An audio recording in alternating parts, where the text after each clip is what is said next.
कि पिछले दिनों यह चर्चा बड़ी जोर शोर से चली।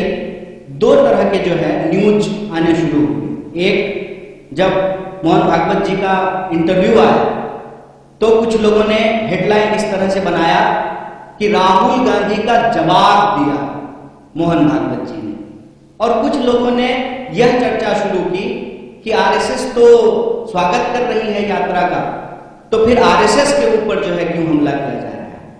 पहली, हम आरएसएस और बीजेपी को अलग अलग नहीं देखते हैं। हमारी समझदारी में आरएसएस जड़ है, बीजेपी उसका फल है। ये भ्रम हमारे मन में नहीं है। भले वो कहते हो कि हम सांस्कृतिक संगठन हैं, लेकिन उनकी पूरी की पूरी विचारधारा राजनीति पर आधारित है। और इस बात को हम यहां स्पष्ट करना चाहते हैं कि धर्म देश का है, सांप्रदायिकता देश का नहीं है। आरएसएस धर्म के प्रतीकों का इस्तेमाल करके सांप्रदायिक राजनीति कर रही है। उसका धर्म से कोई लेना देना नहीं है। जैसे दही दूध से बनता है, लेकिन दही दूध नहीं होता है। दोनों की प्रकृति अलग अलग होती है, नेचर अलग अलग होता है।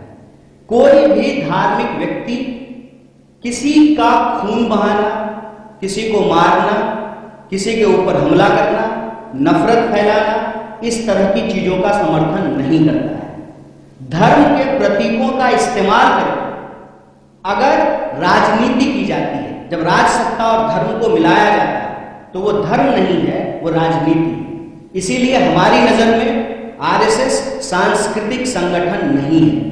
सांस्कृतिक प्रतीकों का इस्तेमाल करती है अपने राजनीतिक लाभ के लिए। जैसे स्वयं उन्होंने कहा कि सनातन धर्म सबसे प्राचीन है, तो सनातन धर्म का डेट जो है वो 1925 से तो नहीं शुरू होता है, वो तो हजारों साल पुराना है।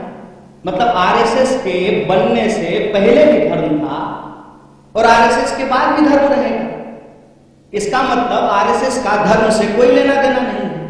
बस वो धर्म के प्रतीकों का इस्तेमाल करते हैं कि उस धर्म में आस्था रखने वाले लोगों का जो राजनीतिक विचार है उसको प्रभावित किया जा सके। जैसे अगर किसी खास पहचान के आधार पर राजनीति होगी तो उस पहचान को रखने वाले जो लोग हैं उनका वोट लेना आसान हो जाएगा। इसीलिए आप लोग आजकल के जो जितने नारे हैं उसको ध्यान से सुनेंगे तो उसमें क्या कहा जाता है, उसमें क्या बोला जाता है और उसमें अक्सर क्या की जाती है। देश का जो बुनियादी सवाल है, रोजी रोटी, कपड़ा, मकान, शिक्षा, स्वास्थ्य, सड़क, बिजली, पानी, उसको भटका दिया जाता है।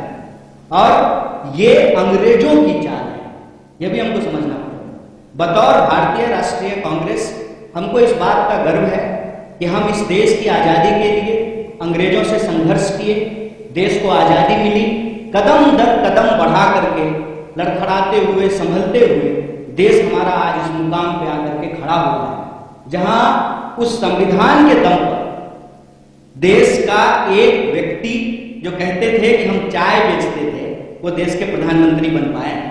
तो सबसे सर्वोच्च जो है वो संविधान है, और इस संविधान की रक्षा करना हमारी पार्टी का कर्तव्य है। और ये प्रश्न जो है हम पूछना चाहते हैं आरएसएस और बीजेपी से कि आप बताइए कि आप संविधान को मानते हैं कि नहीं मानते।